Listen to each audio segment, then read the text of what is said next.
Buenas tardes a todos y todas. Mi nombre es María José Ibarra. Soy profesora de Estudios Sociales y Cívica y hoy vamos a tener el Centro de Cívica, que es una iniciativa del Ministerio de Educación para prepararnos para las pruebas de bachillerato. Les recuerdo que ustedes pueden hacer sus preguntas, sus dudas de manera ojalá lo más concreta posible en el chat para poder responderles precisamente. Antes de comenzar a ver los ítems, me gustaría que tomemos en cuenta que hay que identificar palabras o frases de los textos o de los ítems que yo no comprenda, porque es importante, antes de hacer la prueba, ir identificando sinónimos a las palabras que a nosotros nos parezcan más complejas. Así vamos a poder entender mejor los textos que aparecen en las preguntas. Si es necesario, hay que leer varias veces el enunciado. Y la otra cosa que es muy importante siempre tener presente, qué es lo que me están preguntando. Siempre, siempre, siempre devolverse a la pregunta e identificar qué es lo que me están preguntando. Vamos a comenzar con las definiciones de lo que es un régimen político. Un régimen político es un conjunto de normas y de instituciones que regulan al gobierno, ¿ok? A través de una forma de organización, en donde se toma en cuenta la participación ciudadana, como en el caso de los regímenes democráticos, pero en el caso de las dictaduras, la participación de las personas es un poco más limitada, porque tiene la característica de que se basa mucho en el autoritarismo.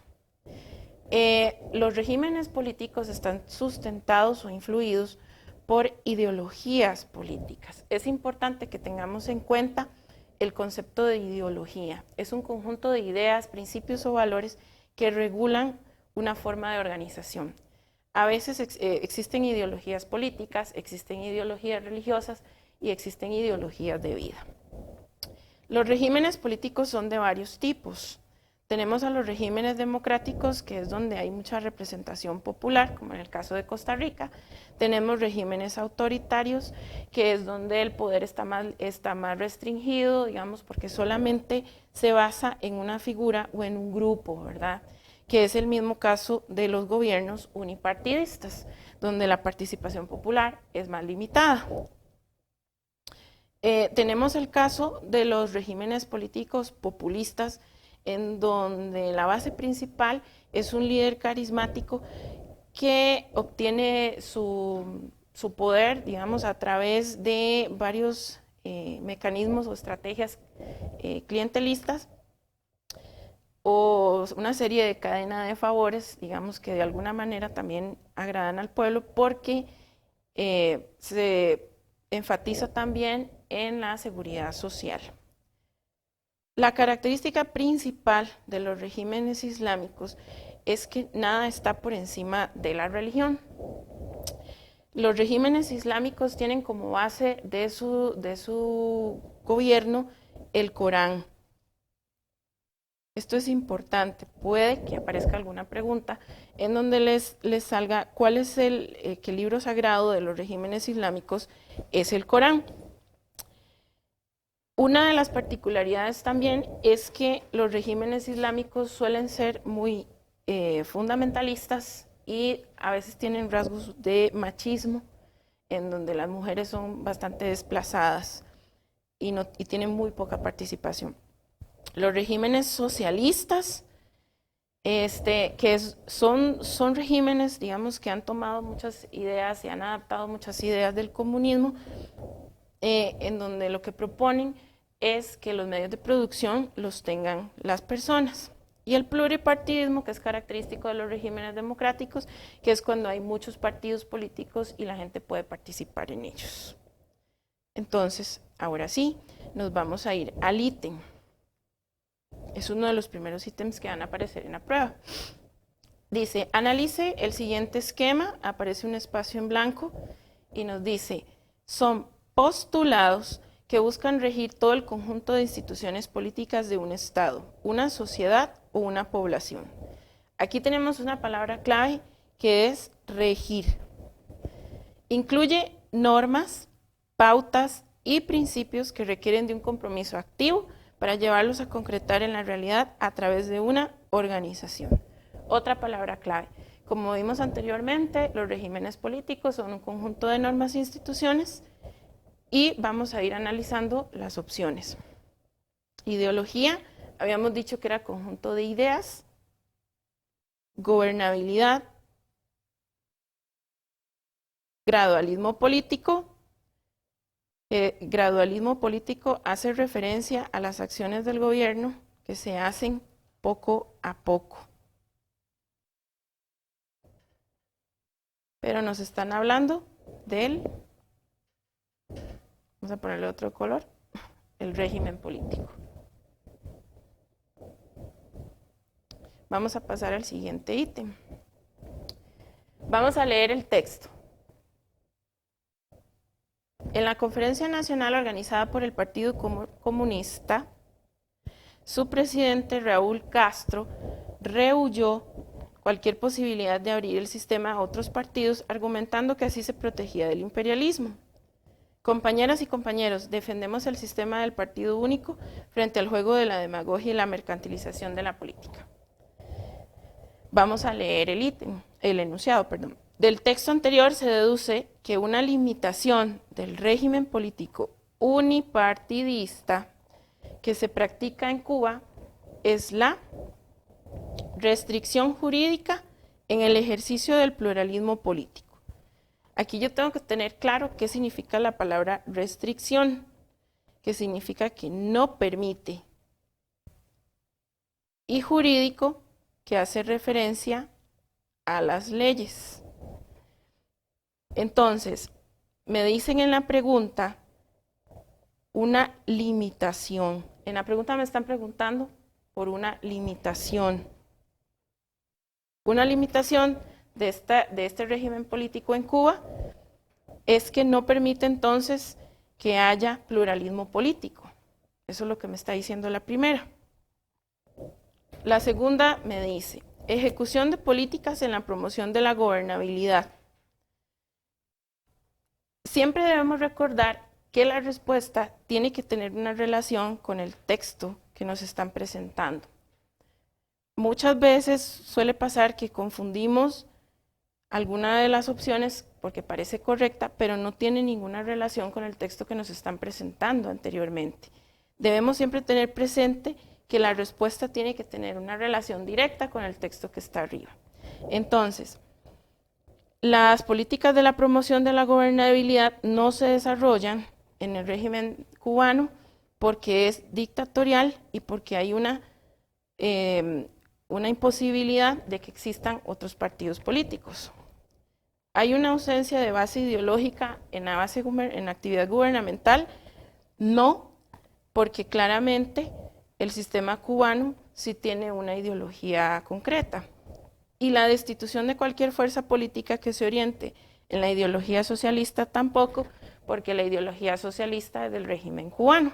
Por lo tanto, la respuesta correcta sería que hay una restricción a leyes que permitan que haya pluralismo político en Cuba.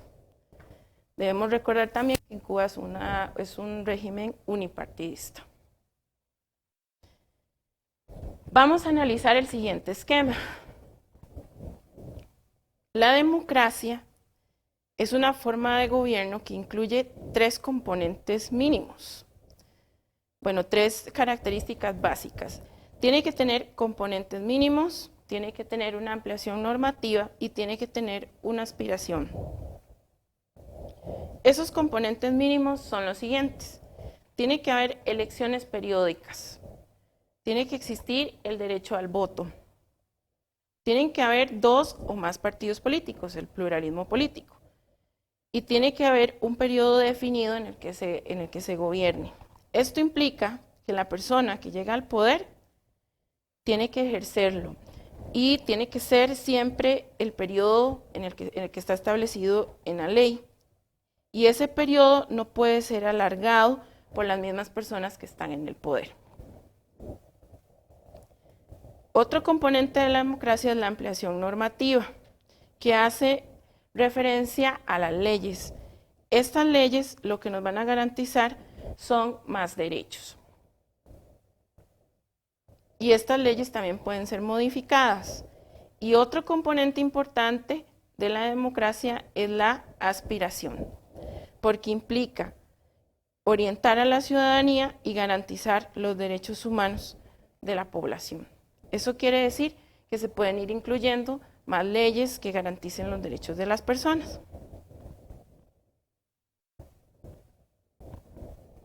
Vamos a resolver el siguiente ítem. Primero, leemos el texto, luego el enunciado. Dice, necesitamos que se imponga en el mundo de los muchos, de los comunes, de los hombres y mujeres capaces de amar y sufrir, para encontrar una esperanza compartida, donde la igualdad de oportunidades, palabra clave, igualdad de oportunidades, sea posible para los hombres y las naciones. Debemos ser muy creativos y alentar todas las expresiones para producir y para aliviar la pobreza. Que gobierne la gente significa que la economía esté en sus manos. Aliviar la pobreza requiere perder el temor de que se dé esa igualdad de oportunidades. En el texto anterior nos referimos al régimen político democrático. Veamos que está hablando de igualdad de oportunidades y de que gobierne la gente, el cual se caracteriza por, y vamos a analizar las diferentes opciones. Incentiva una organización ciudadana desligada de toda autoridad. Eso quiere decir que el pueblo está totalmente desligado de la autoridad. Eso es falso, verdadero, falso. Ejercer un poder ilimitado jurídicamente en beneficio de la ciudadanía. ¿Qué quiere decir ilimitado jurídicamente? O sea, que no hay restricciones legales. Por lo tanto, no es una característica del régimen político democrático. Defender las libertades fundamentales del individuo o de una manera arbitraria. ¿Qué quiere decir que sea de una forma arbitraria? Que no consulta ni toma en cuenta a las demás personas. Por lo tanto, no es una característica del régimen democrático. Y que promueve los mecanismos que posibiliten la toma de decisiones colectivas, la cual sería la respuesta correcta, porque está involucrando a todas las personas. Vamos a seguir con el siguiente gráfico. Dentro de los regímenes democráticos existen 4 tipos. Estos 4 tipos son regímenes democráticos, es decir, donde las personas tienen participación. Lo que varía es la manera en la que las personas participan. En los regímenes políticos presidencialistas, acá, como es el caso de Costa Rica, en el Poder Ejecutivo, el presidente es el que nos representa y es la máxima figura de autoridad. En los regímenes políticos presidenciales existe la división de poderes, pluralismo político, que habíamos hablado anteriormente, que es cuando hay diversidad de partidos, y hay una representación y participación ciudadana. En los regímenes parlamentarios, el Poder Ejecutivo lo representa el primer ministro o la primera ministra, y el Poder Legislativo está integrado por el Parlamento. Países que tienen presidencialismo, el caso de Chile y el caso de Costa Rica. Países que tienen regímenes parlamentarios, Inglaterra e Israel. Los regímenes políticos democráticos federalistas están compuestos por varios estados independientes que tienen un alto grado de independencia, es decir, que cada estado puede tener sus propias leyes y puede tener su propia forma de gobernar, pero pertenecen a un poder central, como es el caso de Estados Unidos, India o Brasil. Los regímenes políticos monárquicos responden a países donde existe la presencia de reyes o reinas. Existen 2 tipos de monarquías, monarquías constitucionales y monarquías parlamentarias. Las monarquías absolutas no son democráticas, porque en las monarquías absolutas no hay participación ni representación del pueblo. En cambio, en las monarquías constitucionales y parlamentarias se debe primero consultar a los organismos en donde hay representación popular. Países con monarquía parlamentaria, Inglaterra. Países con monarquía constitucional, España. Países con monarquía constitucional, Arabia Saudita. Vamos a resolver el siguiente ítem relacionado con los regímenes políticos democráticos. Este ítem tiene el caso particular de Chile. Anteriormente identificamos que Chile tiene un régimen político democrático.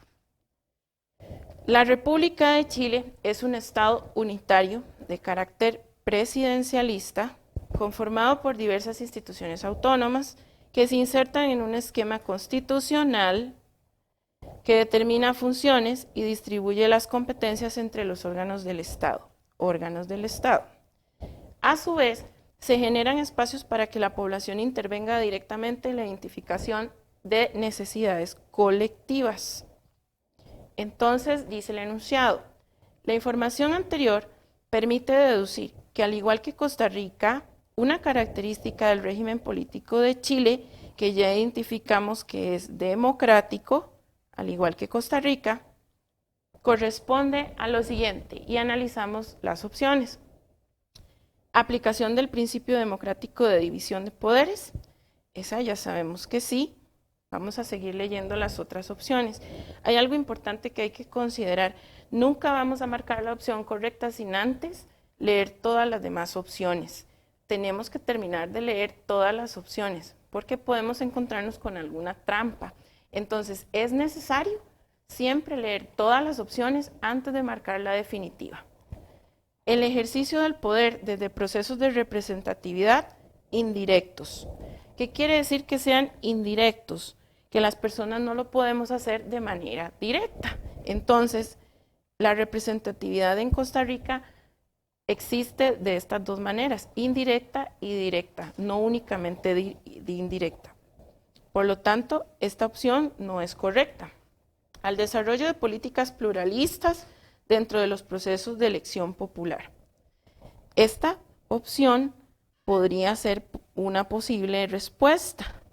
Vamos a dejarla con un asterisco y terminar de analizar las otras opciones. La autonomía política dentro de la función presidencial en el ejercicio del poder. Esto quiere decir que el presidente tiene autonomía política. Y en un régimen democrático como Chile y Costa Rica existe la división de poderes. Por lo tanto, esta opción D no es la correcta. Acá tenemos una situación. Tenemos las dos opciones que pueden ser la respuesta correcta porque nos están hablando de regímenes políticos democráticos. Entonces, ¿qué es lo que vamos a hacer? Vamos a identificar cuál de las dos opciones tiene relación directa con el texto. Acá en el texto anteriormente habíamos señalado varias palabras clave.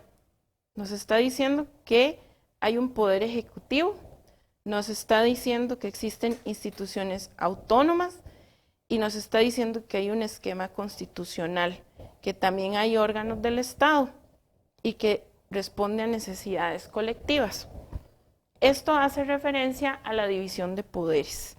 Entonces, la opción correcta sería la A. Continuamos.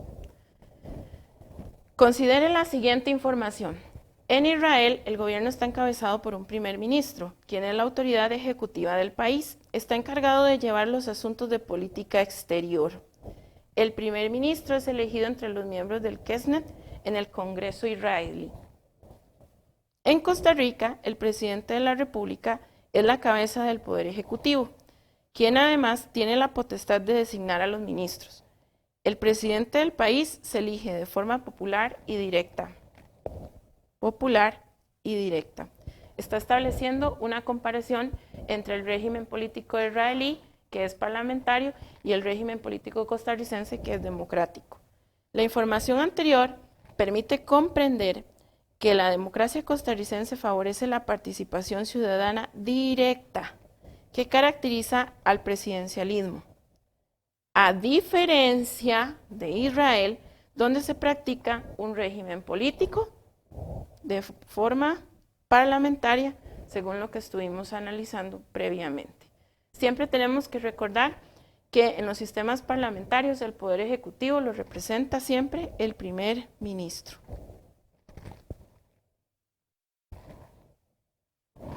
¿Qué son ideologías políticas? Las ideologías políticas, habíamos dicho previamente, que son un conjunto de valores y principios que regulan una forma de gobernar. Existen varios tipos de ideologías políticas. El anarquismo propone que el mejor sistema político es el que no tiene gobierno. En el anarquismo la idea es no tener figuras de autoridad y que las personas puedan autogestionarse o autogobernarse. Entonces desaparecerían las estructuras de poder. El fascismo es una ideología que aparece sobre todo en el periodo entre guerras con el fascismo italiano propuesto por Benito Mussolini, al cual también se le ha llamado corporativismo, que controla los medios de comunicación del país y además tiene una tendencia a ser elitista y también un poco racista. El fundamentalismo o los fundamentalismos tratan de aplicar siempre normas religiosas muy estrictas en la sociedad, como es el caso de los regímenes islámicos. El liberalismo promueve las libertades civiles, que son lo mismo que las libertades individuales. Hay que tener en cuenta lo siguiente, es muy importante no confundir la ideología liberal con el libertarismo. Son dos cosas totalmente diferentes y es probable que en alguna pregunta aparezca el término de liberalismo o de libertarismo. El liberalismo tiene la diferencia de que enfatiza en las libertades individuales o en los derechos civiles. El libertarismo más bien promueve la privatización de los medios de producción y enfatiza que el individuo está por encima del Estado. En el socialismo, muchas veces también se le puede llamar comunismo, lo que promueve es una estabilidad de clases sociales a través del control de los medios de producción, o sea, de todo lo que genera ingresos al país, sobre todo la tierra. El socialcristianismo se basa en principios de una ideología católica y tiene una relación muy estrecha entre la democracia y los principios morales, que son a la vez los principios religiosos católicos. Y la socialdemocracia promueve la justicia social, los derechos y la equidad.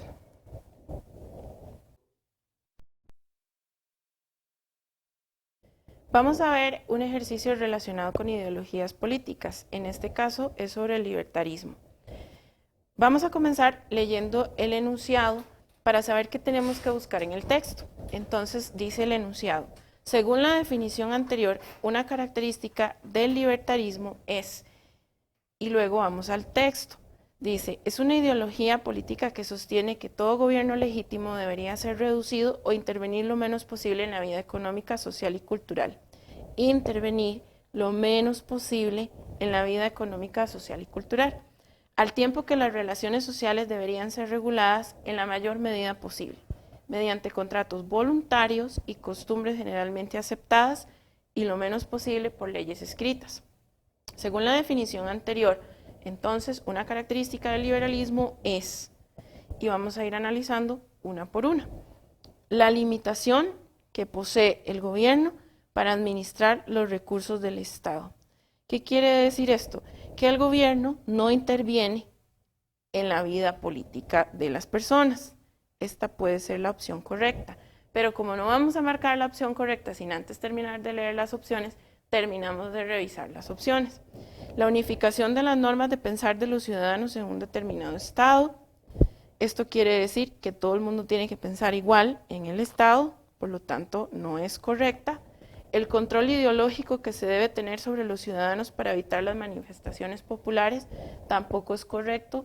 Más bien lo que está diciendo es que la gente tiene que hacer contratos voluntarios y tiene que manifestarse.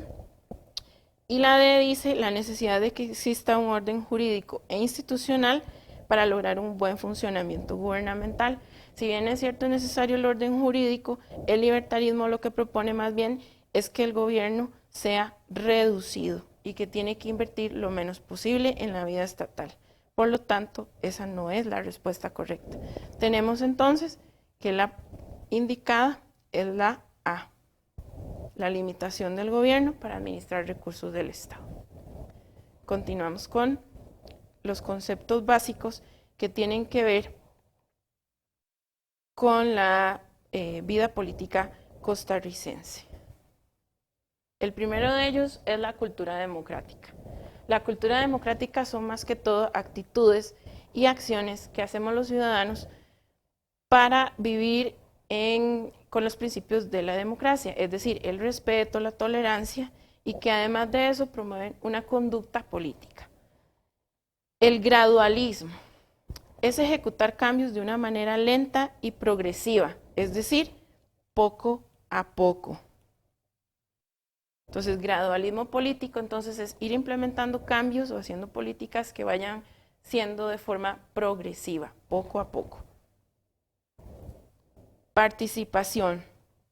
Todos podemos participar y todos podemos unirnos en espacios determinados para hacer metas comunes. La cultura política, que es una orientación, pautas y límites que van a determinar la conducta de la población, las instituciones y el gobierno. Son pautas y límites. El régimen y el sistema político costarricense es presidencialista, como vimos anteriormente, pluralista, porque hay muchos partidos políticos y hay muchas formas de representación, existe división de poderes y constitucionalismo, leyes que nos regulan y que son cualidades que fortalecen esa democracia. La ciudadanía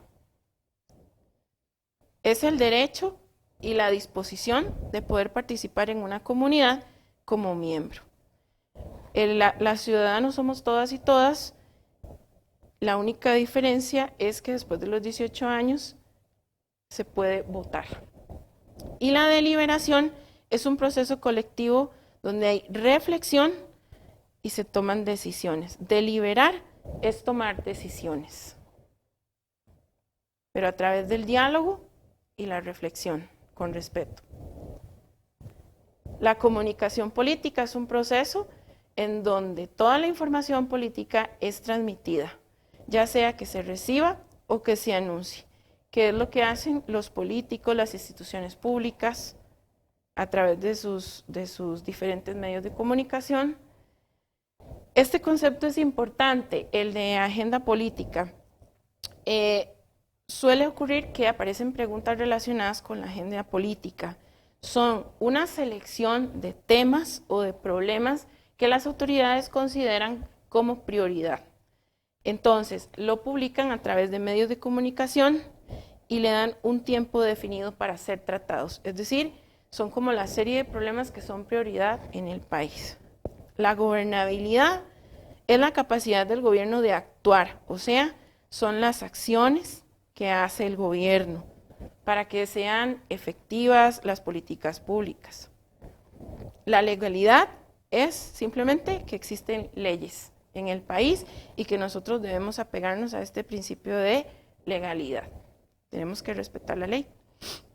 En la negociación es un proceso donde hay dos partes involucradas que se ponen de acuerdo y resuelven conflictos. Esta negociación tiene que ser colaborativa, es decir, que las dos partes tienen que poner todo el empeño para que lleguen a obtener beneficios y lleguen a acuerdos.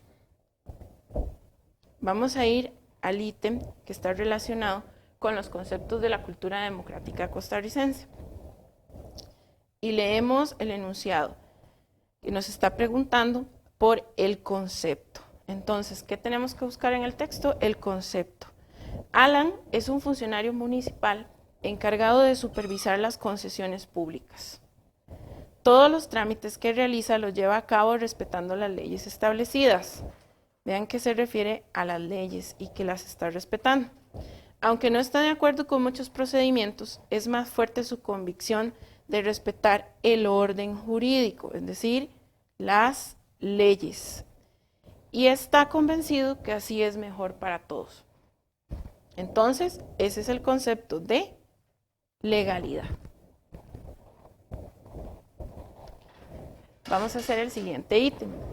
El texto anterior permite comprender que como parte del régimen político costarricense, el concepto de gradualismo implica, y vamos a leer el texto, dice: el Ministerio de Hacienda rescató que el déficit fiscal es un problema para el país y no solo concierne al gobierno. Por ese motivo, pidió apoyo a los sectores empresariales y políticos. El jerarca reiteró que se deben tomar ajustes graduales, tanto en los ingresos como en los egresos. El ministro recordó que un proyecto de ley propone ampliar la tasa, un punto anual del impuesto del valor agregado, pues insiste en que esto debe ser gradual, es decir, poco a poco. Entonces, el concepto de gradualismo implica lo siguiente, y analizamos las opciones. La ejecución en los cambios de forma progresiva. Habíamos dicho anteriormente que el gradualismo tiene que ser progresivo, poco a poco. Entonces, tenemos aquí ya la respuesta, pero vamos a analizar las siguientes. Dice: el logro de una participación ciudadana informada no está ni siquiera relacionado con lo que nos está hablando el texto. El aseguramiento de prácticas eficientes en la gestión pública no nos está diciendo que está funcionando, sino que insiste en que debe ser un cambio que es poco a poco. Y la última dice que es la imposición de medidas para lograr el bienestar de las minorías, pero el texto no está haciendo referencia a nada sobre las minorías y tampoco va a tomar medidas para que eso se dé. Entonces la respuesta correcta es la A. Vamos a analizar este esquema de la organización institucional de Costa Rica. Entonces, Costa Rica institucionalmente tiene 3 características importantes. Una es el constitucionalismo. Se refiere a que existe una constitución política, que es la que contiene todas las leyes del país, y que nosotros estamos obligados a respetar ese sistema jurídico. Si ustedes se dan cuenta, hemos repetido muchas veces la palabra jurídico. Tienen que tener muy presente que lo jurídico es lo que está relacionado con la ley. Entonces, el constitucionalismo significa que nosotros tenemos una constitución política que tenemos que respetar, y nada ni nadie puede pasar por encima de la constitución política. La otra característica es que existe división de poderes. La división de poderes se compone en 3 partes, que son el poder ejecutivo, legislativo y judicial. ¿Okay? El poder ejecutivo está compuesto por el presidente y los ministros, el legislativo por los diputados y el judicial por los magistrados.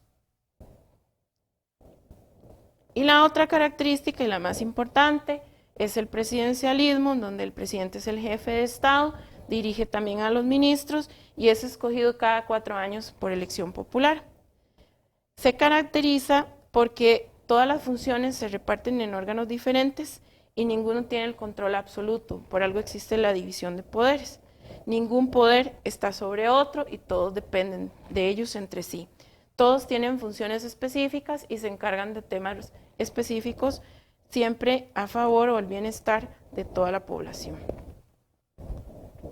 Por lo tanto, entonces vamos a proceder a contestar el ítem. Vamos a leer el enunciado, que es una pregunta. Dice: ¿cuál característica de la organización institucional de Costa Rica se evidencia en la información anterior? Y leemos el texto. Deberes y atribuciones exclusivas de quien ejerce la presidencia de la República. Presentar a la Asamblea Legislativa, al iniciarse el periodo anual de sesiones, un mensaje escrito relativo a los diversos asuntos de la administración y al estado político de la República, en el cual deberá, además, proponer medidas que juzgue de importancia para la buena marcha del gobierno, el progreso y el bienestar de la nación. Entonces, ¿cuál característica del sistema institucional está presente en ese texto?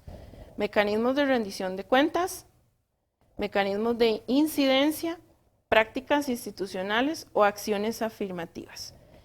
Los mecanismos de incidencia son formas que tenemos los y las ciudadanos de intervenir en las decisiones que se toman. Las prácticas institucionales son todas las acciones que hacen las instituciones públicas para ejecutar las políticas Y las acciones afirmativas son políticas que han sido eficientes y que funcionan en la sociedad. Entonces, si nos están hablando en el texto de que tiene que presentar a la Asamblea Legislativa un mensaje escrito relativo a lo que hizo administrativamente, entonces estamos hablando de la rendición de cuentas. La respuesta correcta sería la A. Y aquí lo tenemos. Existen mecanismos de incidencia, como vimos en el ítem anterior, que son los espacios institucionales para que las personas o los grupos de personas o organizaciones influyan en la autoridad, o sea, para que puedan tener alguna injerencia en la toma de decisiones, que buscan cambios en las políticas y en los programas de gobierno para mejorar las comunidades. Y es necesario que se hagan cartas, que se hagan reuniones y que se presenten propuestas. Esos son mecanismos de incidencia. Y ahora sí vamos a la rendición de cuentas. ¿Qué permite la rendición de cuentas? Que nosotros demos a conocer al público, o los políticos den a conocer al público de forma más clara qué es lo que se desea hacer en el país y cómo se hace. Que se reporte el cumplimiento de la administración pública. Esto quiere decir la administración de los recursos humanos y de los recursos económicos. Que se tomen en cuenta cuáles son los acontecimientos más importantes y significativos y trascendentes para el país y todo lo que hacen todas las instituciones públicas. Y los informes de labores, que son obligatorios, son para reportar actividades correspondientes a los periodos de un año en todas las instituciones públicas. Entonces, la rendición de cuentas nos permite tener un mayor control de lo que están haciendo las instituciones del Estado y los poderes del Estado. Ahora vamos con los desafíos de la organización institucional costarricense. Los dos principales desafíos de la organización institucional del país son la transparencia y la gobernabilidad. Entonces, la transparencia es lo opuesto a la corrupción. ¿Esto qué quiere decir? Que toda la forma de actuar de las instituciones públicas y cualquier personaje público sea de manera honesta y transparente. Entonces, vamos a considerar siempre que la transparencia va a ser lo opuesto a la corrupción. ¿Qué implica? Que la información tiene que estar a vista del público, es decir, la información tiene que estar publicada en diferentes medios de comunicación para que las personas tengamos acceso a eso, y exige un compromiso de todos los sectores de la población. Entonces, algunas acciones que fueron tomadas fue la ley 8422, que no se ve aquí el numerito, pero es la ley 8422, que es la ley contra la corrupción y el enriquecimiento ilícito, o sea, enriquecerse de formas ilegales, y la organización civil para luchar contra la corrupción. Entonces, todos los sectores vamos a recuperar valores que hemos perdido gracias a la corrupción. Entonces, ¿qué nos permite la transparencia? Nos permite identificar, esta palabra escrutinio significa investigar, identificar las instancias, por parte de las instancias de control, a las organizaciones de la sociedad civil, a las instituciones públicas, a los políticos, para que sean revisados, organizados y juzgados. El otro reto, o el de otro desafío de la organización institucional costarricense es la gobernabilidad, que tiene que ver con las acciones que hace el gobierno para que las políticas sean realmente efectivas. Entonces, ¿qué es la gobernabilidad? La capacidad para diseñar, formular e implementar políticas, orientar a la sociedad para que tome decisiones racionales y justas. ¿Qué debe proponer la gobernabilidad? Utilizar eficazmente recursos, ser apoyada por las leyes y ser eficaz y eficiente. Es decir, que todos los recursos que se inviertan realmente funcionen. Y una cualidad propia de la gobernabilidad es que tiene que existir siempre una comunidad política, en donde estén o intervengan todos los sectores de la población. Vamos entonces a resolver un ítem que está relacionado con la institucionalidad costarricense. Dice la pregunta, ¿cuál opción completa correctamente el esquema anterior? Y aparece un espacio en blanco en dos características de los aportes de los gobiernos locales. Tenemos que siempre tener presente que un gobierno local es lo mismo que la municipalidad.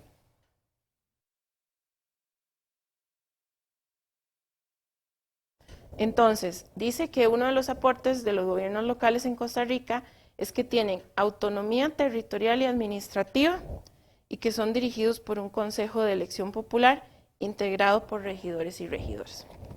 Entonces, ¿cuál es la opción que completa el esquema anterior? Me está preguntando por una característica de las municipalidades. ¿Cuál opción completa ese esquema? Dice, propician consultas populares como plebiscitos y cabildos. Consultas populares para preguntarle a la población en la toma de decisiones. B. Desarrollan políticas educativas que favorecen el desarrollo del cantón. Es una posible. Aprueban leyes que favorecen la gestión institucional de las municipalidades. Vamos a seguir analizando. Establecen y aprueban el presupuesto nacional que corresponde al municipio. Los presupuestos nacionales los establece la Contraloría General de la República. Por lo tanto, la opción D no es correcta. ¿Se aprueban las leyes que favorecen la gestión institucional de las municipalidades? Tampoco, porque existen leyes externas que son las que regulan la gestión de cómo tiene que funcionar la municipalidad.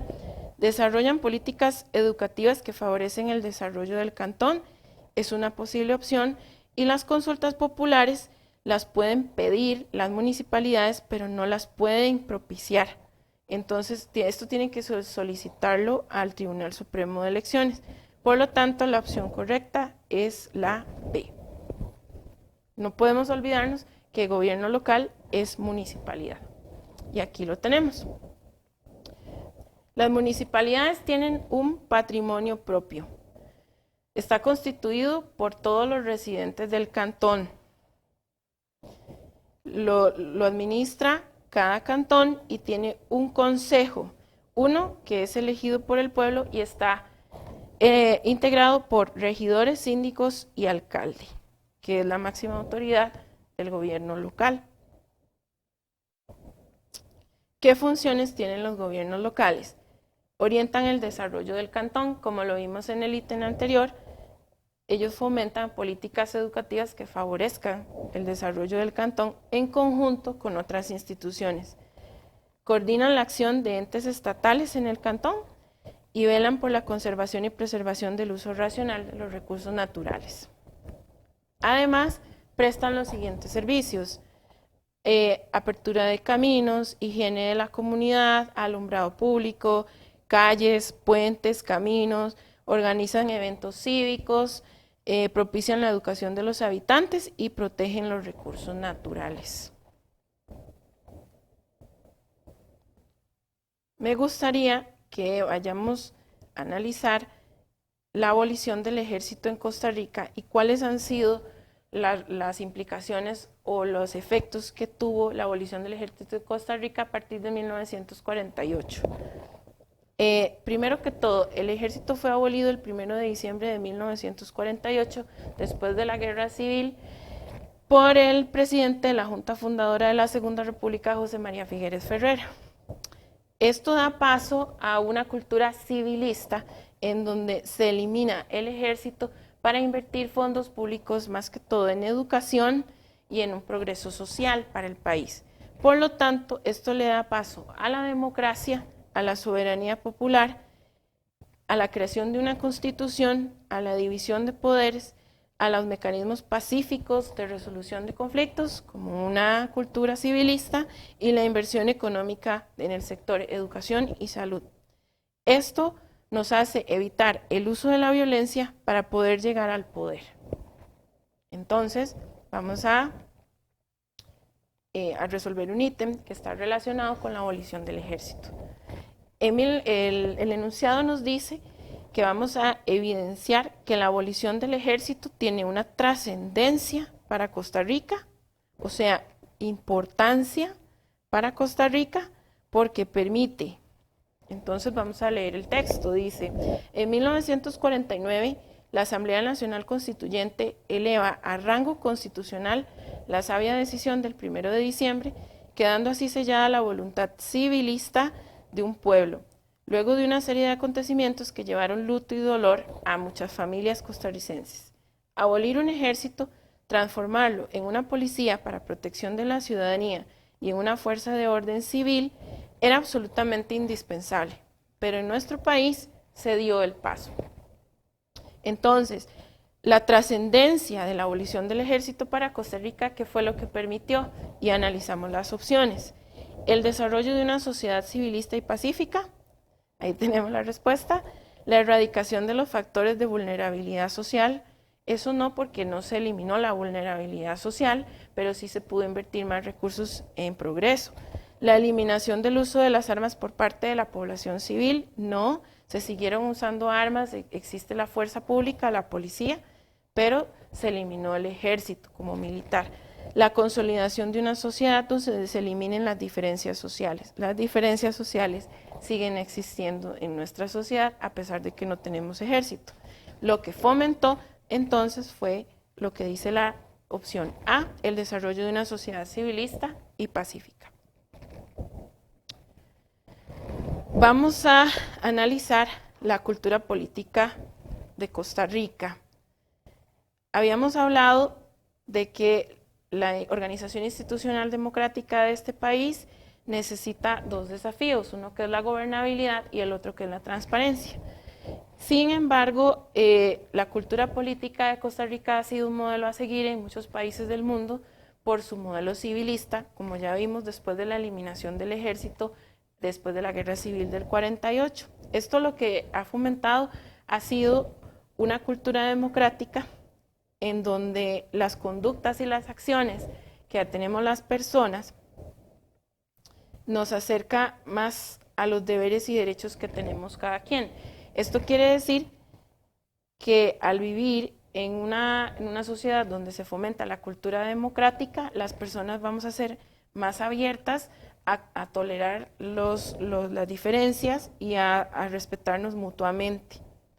Por eso, entonces, va a determinar la forma de actuar de cada persona. Entonces, ¿qué debemos tener? Respeto por la libertad propia y ajena hacia las mayorías y minorías, la institucionalidad democrática, las leyes y la diversidad. Búsqueda del fortalecimiento de la libertad individual y colectiva, es decir, no solo la mía, sino la de todos los demás. Buscar la igualdad política, social y económica, la generosidad, la cooperación, el derecho a estar en desacuerdo, que de antemano les digo que eso se llama disenso, y aprecio por el gradualismo, que vimos que eran cambios progresivos, la participación, la transparencia, el diálogo y la negociación. Una representación, nosotros podemos ser electos, pero también podemos elegir representantes, y que exista reciprocidad en el respeto y la lealtad de las relaciones humanas. Entonces, ¿qué valores nos fomenta la cultura democrática costarricense? Una cualidad que modifica nuestro comportamiento y nuestra actitud, con libertad, igualdad política, solidaridad y equidad. Con valores que son desafíos de la cultura política costarricense, como la tolerancia, la paz, en donde no haya violencia ni guerras, el respeto y la honestidad. Entonces vamos a responder un ítem que tiene que ver con los desafíos de la cultura política en Costa Rica. Dice, de acuerdo con el texto anterior, entre los desafíos de la cultura política de Costa Rica para la formación ética y humanista del estudiantado es importante valorar. Y vamos entonces a leer el texto. Tras el paso del huracán Otto, los costarricenses respondieron con donaciones y ayudas económicas para colaborar con la población afectada por el fenómeno. Las donaciones fueron de distintos productos alimentarios y ayudas monetarias depositadas en las cuentas bancarias para este fin. Entonces, lo que está diciendo el texto es que los costarricenses donamos y ayudamos después de los desastres del huracán Otto. Entonces, según lo que nos dice el enunciado, que podemos volverlo a leer otra vez, dice: uno de los desafíos de la cultura política en Costa Rica para la formación ética y humanista, valoramos, y vemos las opciones: el respeto por la institucionalidad democrática, el desarrollo de la generosidad de la cooperación, la reciprocidad y lealtad en las relaciones humanas o la búsqueda del fortalecimiento de la libertad individual y colectiva. Entonces, recuerden que la respuesta correcta es la que tiene que tener una relación directa con el texto.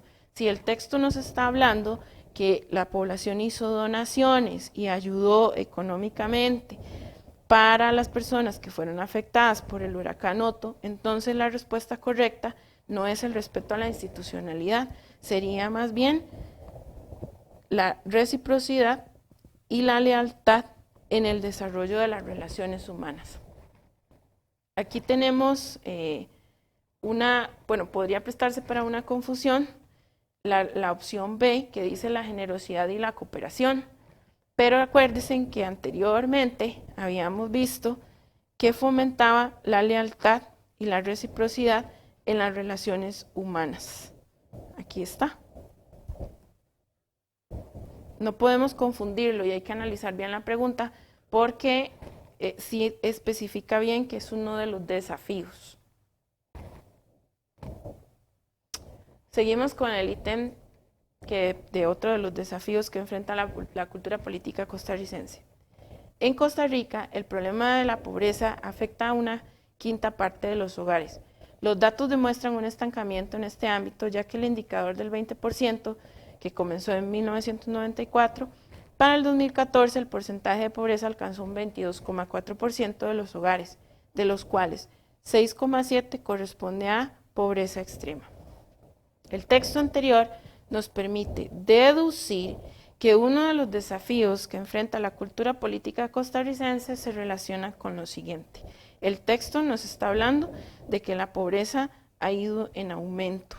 Entonces, ¿se relaciona con el respeto por la libertad propia y ajena? No, está hablando más bien de una pobreza de los hogares costarricenses. El respeto hacia las mayorías y las minorías no está haciendo referencia a ninguna diferencia cultural o étnica o de grupos sociales. La C, búsqueda de igualdad social y económica, es una posible respuesta, y el desarrollo de la generosidad y la cooperación, que con eso no vamos a solucionar el problema de la pobreza. Entonces, la respuesta correcta sería la búsqueda de la igualdad social y económica. Acuérdense que la erradicación de la pobreza reduce la brecha o la desigualdad social. Continuamos. El texto siguiente me permite reconocer que como parte, aquí ya vamos a hablar un poco de la comunicación política.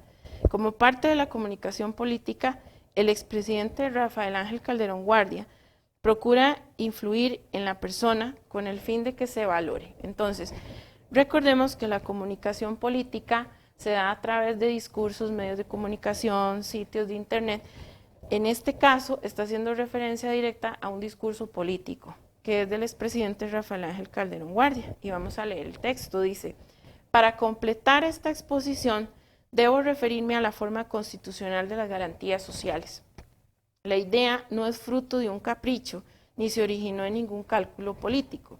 Se inspiró simplemente en los mismos sentimientos de amor a la patria viva. Se originó en las necesidades sociales y en el deseo de dar un moderno sentido a la Constitución, para adelantarnos a situaciones que, de no ser previstas y remediadas a tiempo, acarrearán males incurables a nuestra nacionalidad. Entonces, volvemos al enunciado. como parte de la comunicación política, el expresidente procura influir en la persona para que valore lo siguiente: la lucha de restringir las libertades sociales. Por el contrario, lo que quiere es que se promueva la libertad social, por lo tanto la opción A no es la correcta. La B dice, el desarrollo de prácticas políticas que fortalezca el bipartidismo. El texto no habla en ningún momento sobre el bipartidismo, pero además no está haciendo referencia a partidos políticos, está haciendo referencia a una reforma constitucional para darle garantías a la población. Por lo tanto, la B tampoco es la respuesta correcta. El clientelismo político como expresión democrática en la sociedad, no, porque el clientelismo político hace referencia más bien a actos de corrupción. Por lo tanto, la respuesta correcta sería la D, que es la trascendencia de las leyes que beneficien a la población a través de las garantías sociales. Vamos a analizar el siguiente texto, que también tiene que ver con discursos políticos y con comunicación política. Con base en el texto anterior, se puede afirmar que en el discurso de Manuel Mora Valverde evidenciamos lo siguiente, y dice el texto así: al cabo de 10 años de silencio obligado, se me permite ocupar un micrófono en mi patria. Antes de hoy, tanto las estaciones de radio como las columnas de los grandes periódicos han estado cerradas para mí y para mis compañeros de ideas. En nombre de la libertad hemos sido privados de libertad. En nombre de la democracia nos han multado la ciudadanía.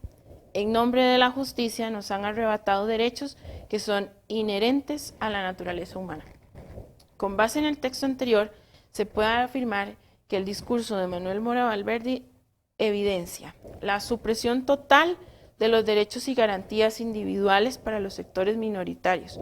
Supresión total quiere decir eliminación total.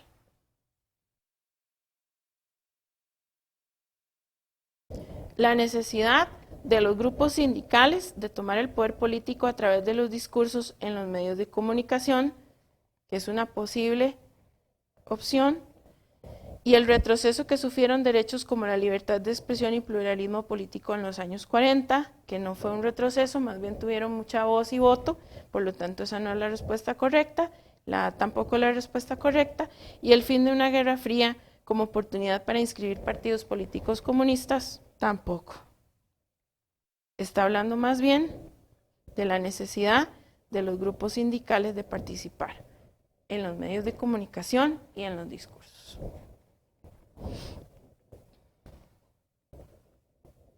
Okay.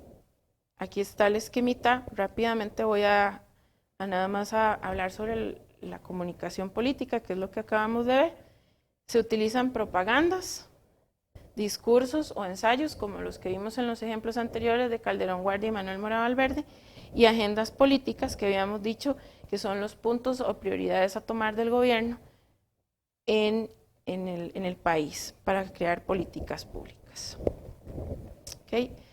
Vamos a analizar la cultura electoral costarricense a través de las funciones del Tribunal Supremo de Elecciones y del Registro Civil. Entonces, el Tribunal Supremo de Elecciones es la institución encargada de todo lo que tiene que ver o todo lo que tiene relación con el sufragio en las votaciones, o sea, todo lo que tiene que ver con el voto. Por favor, no se les olvide que esta palabra sufragio significa voto, votar. Entonces, el Tribunal Supremo de Elecciones vigila las garantías electorales, es decir, todos los derechos que están relacionados con el ejercicio del voto en Costa Rica. Ellos son los que convocan a las elecciones, ya sean del país o ya sean de otro tipo. Son los encargados de nombrar los miembros de las juntas electorales, que son los que supervisan que haya transparencia en los procesos electorales de cada votación. Interpreta de forma exclusiva y obligatoria lo que la ley dice en relación con la cuestión electoral, o sea, todo lo relacionado con las leyes que tienen que ver con las elecciones, los casos de parcialidad política o de corrupción, además el conteo de los votos o el escrutinio de los votos, y son los que declaran a los ganadores en las elecciones. También organiza los procesos que son para las elecciones de presidente, vicepresidente, diputados y los miembros de las municipalidades, tanto los alcaldes como los regidores. Es muy importante tener claro que hay una diferencia entre las funciones del Tribunal Supremo de Elecciones y el registro civil. El registro civil es una dependencia del Tribunal Supremo de Elecciones y se divide en dos departamentos, en el departamento electoral y en el de Estado Civil. ¿Qué hace el registro civil? Saca cédulas de identidad o hace la expedición de cédulas de identidad, elabora listas electorales de las personas que tienen derecho a votar, estos se llaman padrones electorales, da la resolución a las solicitudes para adquirir nacionalidad o los que la pierden para recuperarla o también a los que se les tiene suspendida la ciudadanía. Inscribe los nacimientos y también las muertes o las defunciones en el país, reconoce hijos, inscribe matrimonios y lleva todos los casos de divorcios. Entonces, no olvidemos que hay una diferencia entre las funciones del Tribunal Supremo de Elecciones y del registro civil, y que el registro civil es una dependencia del Tribunal Supremo de Elecciones. Entonces vamos a responder un ítem que tiene que ver con las funciones del Tribunal Supremo de Elecciones. Vamos a leer el enunciado. Según la información anterior, una de las características que presentan las elecciones municipales en Costa Rica corresponde a lo siguiente. Y dice el texto: en los comicios de febrero, para elegir a los jerarcas municipales, se contabilizan 31,000 candidaturas presentadas por 61 partidos ante el Tribunal Supremo de Elecciones. Del total de las agrupaciones políticas, 12 son de escala nacional, 4 provincial y 45 de escala cantonal. 4 participan en coalición. Asimismo, se estima que en elecciones municipales del 7 de febrero del 2016 habrá 5,630 juntas receptoras de votos, a las que están asignados para votar cerca de 3,2 millones de electores. Entonces, una característica que tienen las elecciones municipales en Costa Rica sería la siguiente: hay un pluralismo político electoral, que puede ser la correcta, y seguimos analizando los enunciados. Al desarrollo de políticas bipartidistas, no, porque nos está hablando que hay muchos partidos inscritos. A la definición de los protocolos electorales por parte del gobierno local, no, porque no nos está hablando de que la municipalidad está decidiendo quiénes son. Y a la promoción del gradualismo político en los comicios electorales. En el texto no nos está hablando absolutamente nada de gradualismo, pero además de eso, los comicios electorales, o sea, las elecciones cantonales, no son graduales. Entonces, la respuesta correcta es la A. El texto nos dice que hay 61 partidos, entonces hay pluralismo político electoral. Vamos a analizar las políticas públicas. Y aquí vamos a entrar en los temas de 11º año, ¿verdad? 11º año se compone sobre todo de las políticas públicas estatales y vamos a aclarar primero cuáles son los 3 tipos de políticas públicas que existen. Las políticas públicas son de 3 tipos. Están las políticas públicas universales, que son las que son para todos y todos, son las que tienen que garantizar derechos humanos. Estamos hablando de salud, educación y trabajo. Son políticas que van para todos por igual, como las leyes de vacunación o las leyes de trabajo, por ejemplo. Las políticas selectivas son las que, como dice la palabra, seleccionan a un sector o a una persona específica de la población para desarrollarlo. Puede ser, por ejemplo, la asignación de una beca. No es a cualquier persona a la que le asignan una beca, tiene que pasar por un proceso de selección donde se estudia y se determina si realmente necesita esa beca. Eso sería, por ejemplo, una política selectiva. O también puede ser dirigida hacia alguna comunidad que necesite o tenga ciertas necesidades. Y las políticas inclusivas son las que van a incorporar a sectores de la población que históricamente han sido excluidos o rechazados, o también incorpora a minorías. Por ejemplo, menores de edad, niños, personas adultas mayores, indígenas o personas con discapacidad. Entonces, una política pública va a ser una acción que hace el gobierno para que se concreten, para que se tengan medidas efectivas en lo que se está haciendo. Entonces, son acciones del gobierno que van a promover el bienestar de la sociedad. Vamos a leer un ítem que tiene que ver con las acciones afirmativas de las políticas públicas. Dice así: de los anteriores enunciados, ¿cuáles de estos nos van a definir qué es una acción afirmativa? Anteriormente habíamos dicho que las acciones afirmativas son acciones que hace el gobierno, que forman parte de las políticas públicas, que realmente funcionan. Entonces vamos a leer los enunciados y vamos a determinar si son o no son. Utilizar recursos públicos para solventar necesidades de la población. ¿Eso es una acción afirmativa, sí o no? ¿Los recursos públicos tienen que solventar las necesidades de la población? Sí. Vamos a seguir analizando. Buscamos abrir espacios que tradicionalmente han sido cerrados a grupos discriminados. Puede ser una acción afirmativa. Es así. Procura la igualdad jurídica y de oportunidades para grupos minoritarios de la sociedad. Puede ser que sí. Y hay un conjunto de ideas políticas, procedimientos y metodologías para la organización o la ejecución de la gestión institucional. Esta opción, la número 4, hace referencia a la gobernabilidad. Por lo tanto, no está relacionada con el concepto de acciones afirmativas.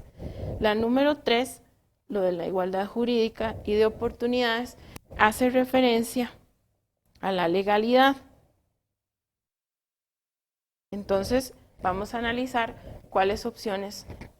Lo que hacemos en este caso es, si nosotros logramos identificar que la opción número 4 no es, entonces en las opciones vamos a eliminar las que tienen la opción número 4. Por lo tanto, la B y la D no serían las correctas. Entonces, analizamos si la opción A o C son las que nos están haciendo referencia a las acciones afirmativas. Entonces, la opción A dice 1 y 2. Los fondos públicos para solventar las necesidades de la población, sí. Y la número 2, abrir espacios que han sido cerrados tradicionalmente a grupos discriminados.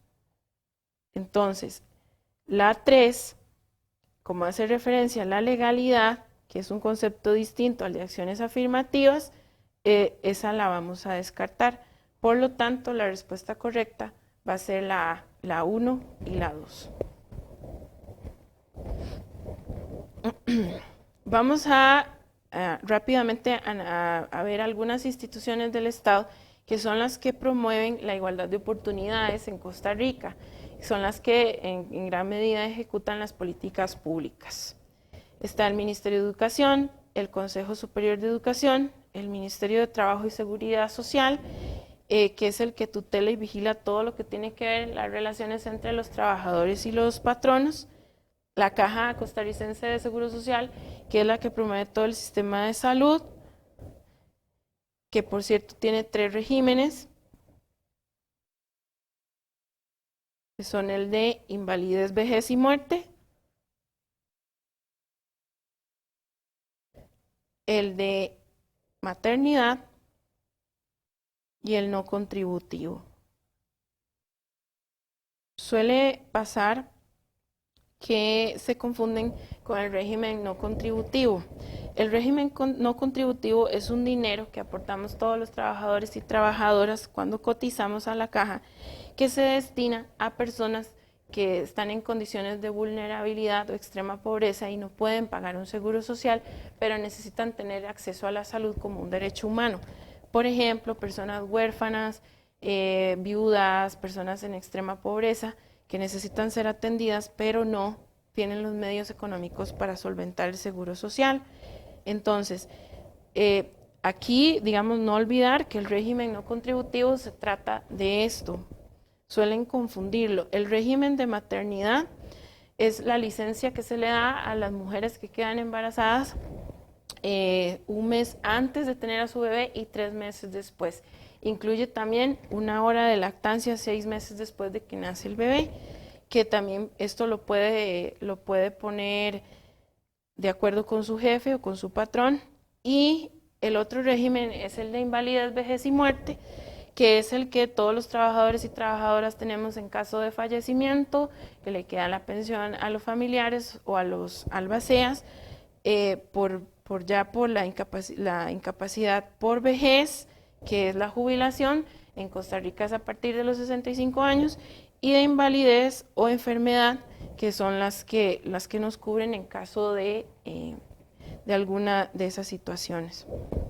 El Consejo Nacional de Rehabilitación y Educación Especial es una de las instituciones que garantiza la Ley 7600 en Costa Rica, que es la Ley de Igualdad de Oportunidades para Personas con Discapacidad. El Consejo de la Persona Joven se encarga de velar por todos los derechos de las personas jóvenes en Costa Rica, que van de los 12 a los 35 años de edad, o sea, adolescentes y adultos jóvenes. El Instituto Nacional de la Mujer vela por el cumplimiento de los derechos humanos de las mujeres, y a partir de 1998 es una institución autónoma.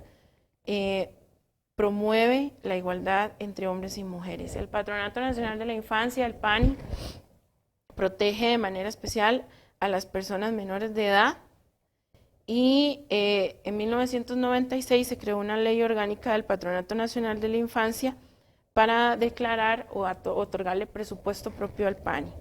El Consejo Nacional de la Persona Adulta Mayor, el CONAPAM, es el que garantiza la Ley 7935, que es la que protege a las personas mayores en nuestro país. El Instituto Mixto de Ayuda Social está enfocado a atender a la población costarricense que está en condiciones de vulnerabilidad o en extrema pobreza. El Ministerio de Vivienda y Asentamientos Humanos, el INVU, pretende, mediante políticas públicas, atender las necesidades de las familias que viven en pueblos en riesgo o también en abandono y en pobreza. Y los gobiernos locales, como habíamos hablado anteriormente, son las municipalidades, que son los que organizan administrativa y financieramente las necesidades del cantón. Entonces, vamos a responder un ítem que está relacionado con las instituciones que velan por la igualdad de oportunidades en Costa Rica. Bueno, aquí tenemos el INVU, que es el Instituto Nacional de Vivienda y Urbanismo, el Seguro Social, el FODESAF, que es muy importante que tengamos claro que se llama Fondo de Desarrollo Social y Asignaciones Familiares, que está destinado a atender a la población costarricense en condiciones de vulnerabilidad o de pobreza. El IMAS, el FONAVE y el comedor y el transporte escolar. Entonces, vamos a resolver el ítem que tiene que ver con el Fondo de Asignaciones Familiares. Entonces, aparece un texto, un diálogo, en donde nos dice que se evidencia una política pública inclusiva que se ejecuta en Costa Rica con recursos del FODESAF, que dijimos anteriormente es el fondo que se destina a las personas que están en extrema pobreza o a las personas que están en condiciones de vulnerabilidad. Entonces, hay un diálogo en el que dice, ¿en qué se invierten los recursos del FODESAF? El FODESAF otorga aportes de dinero en efectivo a los trabajadores de bajos ingresos, quienes tengan hijos con discapacidad permanente. También brinda subsidios para que los responsables de los pacientes en fase terminal por su condición socioeconómica lo requieran. Entonces, ¿qué procura el Fondo de Asignaciones Familiares? Analizamos las opciones. Luchar contra la pobreza y la desigualdad económica, que es la respuesta correcta, pero seguimos analizando las demás. ¿Disminuye las diferencias culturales? No, el texto está haciendo referencia a subsidios. ¿Garantizar el derecho a la igualdad salarial? No, está haciendo referencia a un apoyo de dinero. Y a universalizar el acceso a la ayuda social que se brinda al país. No, porque se está refiriendo a pacientes en fase terminal y a personas que tienen bajos ingresos, o sea, es un sector específico de la población. Por lo tanto, la respuesta correcta es la A. Okay, aquí tenemos un ítem que está relacionado con la institución Caja Costarricense de Seguro Social, que es la que promueve la salud y el desarrollo de la salud preventiva en Costa Rica. Entonces, dice que el esquema anterior nos habla del cumplimiento de las políticas públicas inclusivas en Costa Rica. El Estado costarricense debe procurar lo siguiente, según lo que dice el texto, hay una ley constitutiva de la Caja Costarricense de Seguro Social que nos dice en el artículo 3 que las coberturas del Seguro Social son obligatorias para todos los trabajadores manuales e intelectuales que perciban el sueldo o el salario. El monto de las cuotas que por esta ley se deben pagar se calculará sobre el total de las remuneraciones con motivo o derivado de la relación obrero-patronal. Y el artículo 28 dice que las cuotas de los patronos son de su exclusivo cargo y será absolutamente nulo todo el convenio por el contrario. Entonces, ¿cómo se evidencia el cumplimiento de una política inclusiva en ese texto? Y leemos los enunciados. Dice así: trabajadores y patronos negocian los montos a deducir por concepto de seguro social. O sea, entre el trabajador y el patrono se negocia ese monto. No, aquí lo que está diciendo es que se hace por una ley que está previamente establecida. Por lo tanto, la opción A no es la respuesta correcta. Todo patrono y asalariado aporta los montos correspondientes a las cuotas obrero-patronal de seguro social. Efectivamente, en el texto lo que está mencionando es que todos los patronos y los asalariados son los que apuntamos montos correspondientes, que ya están previamente establecidas. C, ¿se mejora la calidad de los servicios públicos y privados? No, está haciendo referencia solamente a la salud pública, la Caja Costarricense de Seguro Social, y la D, que se paguen los impuestos correspondientes por concepto de atención médica que brinda el sistema hospitalario nacional. Por el contrario, lo que está diciendo es que la salud sea accesible para toda la población. Por lo tanto, la respuesta correcta sería la B.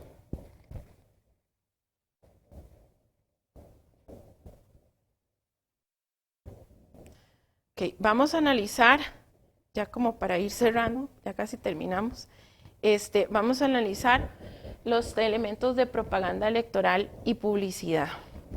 La propaganda electoral lo que pretende es transformar o confirmar opiniones a favor de ideas o creencias para estimular conductas políticas.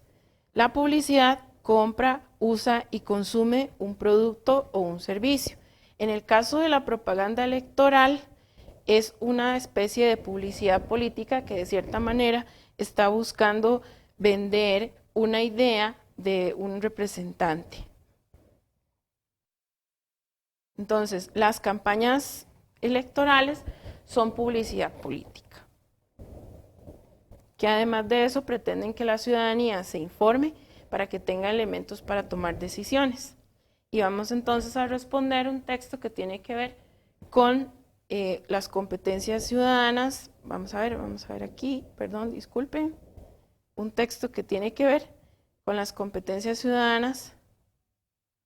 Ajá, aquí está. Según el texto anterior, la democracia costarricense se fortalece con la aplicación de una competencia ciudadana que se llama de la siguiente manera. Lo que inició como un proyecto con muchas dudas e inseguridades, hoy se ha convertido casi en un estilo de vida para cerca de 350 niños y jóvenes de la Carpio. Este proyecto es una iniciativa de varias personas que buscan desarrollar las habilidades artísticas en poblaciones vulnerables de la sociedad. Habíamos dicho que poblaciones vulnerables son comunidades que están en extrema pobreza o que tienen serios problemas de infraestructura o de recursos. Los sectores vulnerables de la sociedad que muchas veces pueden ver muy lejos oportunidades de este tipo. En su implementación participan activamente personas comprometidas con la sociedad y busca ser un modelo que se requiere ampliar y extender a otras zonas del país. Entonces, la aplicación de una competencia ciudadana, en este caso, se refiere a la lealtad de las relaciones humanas. El texto está haciendo alguna referencia con la lealtad en las relaciones humanas. No, estamos buscando desarrollar habilidades artísticas en comunidades que no tienen la oportunidad de hacerlo. No estamos hablando de comunicación, estamos hablando de crear o desarrollar oportunidades y habilidades artísticas. Estamos hablando de institucionalidad democrática. No nos está haciendo referencia a ninguna institución pública ni a ninguna labor que hacen las instituciones públicas. Por lo tanto, el texto está haciendo referencia a un sentido de comunidad que no tienen las personas que viven en esas condiciones de vulnerabilidad. Y el último ítem, para ir cerrando con las competencias ciudadanas, y ya para terminar, es el siguiente, que tiene que ver con el disenso. Anteriormente habíamos hablado que el disenso es una característica del sistema político costarricense democrático y una competencia ciudadana que nos permite estar en desacuerdo con la mayoría, pero dentro del marco del respeto y la tolerancia. Entonces, vamos a leer el texto. Dice, Fernando es un gerente comercial de una cadena de tiendas. Ha estado ocupado buscando una solución en la reducción de ganancias por la baja de las ventas. Por lo tanto, en la reunión de la junta directiva, propuso disminuir la comisión de los vendedores. Sin embargo, Patricia, la gerente de recursos humanos, se opone a esta medida porque afecta la calidad de vida de los trabajadores. Eso quiere decir entonces que Patricia se está oponiendo a la propuesta que está haciendo Fernando. Por lo tanto, está en desacuerdo con la propuesta que tiene Fernando. Entonces, esto fortalece la democracia por la siguiente razón y analizamos las opciones. A. Se ha alcanzado la paridad de género en los puestos de trabajo. El texto no está haciendo ninguna referencia a temas de género ni nada. Lo que está haciendo referencia es a un desacuerdo que hay entre ambas personas. Por lo tanto, la A no es la respuesta. En la toma de decisiones se considera la opinión de todas las partes. Puede ser una posible respuesta, pero no la vamos a marcar antes de analizar los siguientes dos enunciados. Se valora el bienestar de los trabajadores sobre el bienestar de la empresa. En el texto no nos está hablando nada sobre el bienestar de los trabajadores. Hay dos propuestas y hay dos personas que están en desacuerdo. Por lo tanto, la C no es la respuesta. Las autoridades toman las medidas sin considerar la opinión de los subordinados. Esto no es cierto porque sí están tomando en cuenta las opiniones de los empleados. Por lo tanto, la respuesta correcta va a ser la B. Se considera la opinión de todas las partes. Es el derecho a estar en desacuerdo. Y esto ha sido todo por el momento. Espero que hayan quedado claros algunos conceptos y algunas dudas. Por favor, hagan sus preguntas de la manera más pertinente y respetuosa para poder atender sus necesidades. Ha sido un gusto compartir este espacio con todos ustedes. Muchas gracias.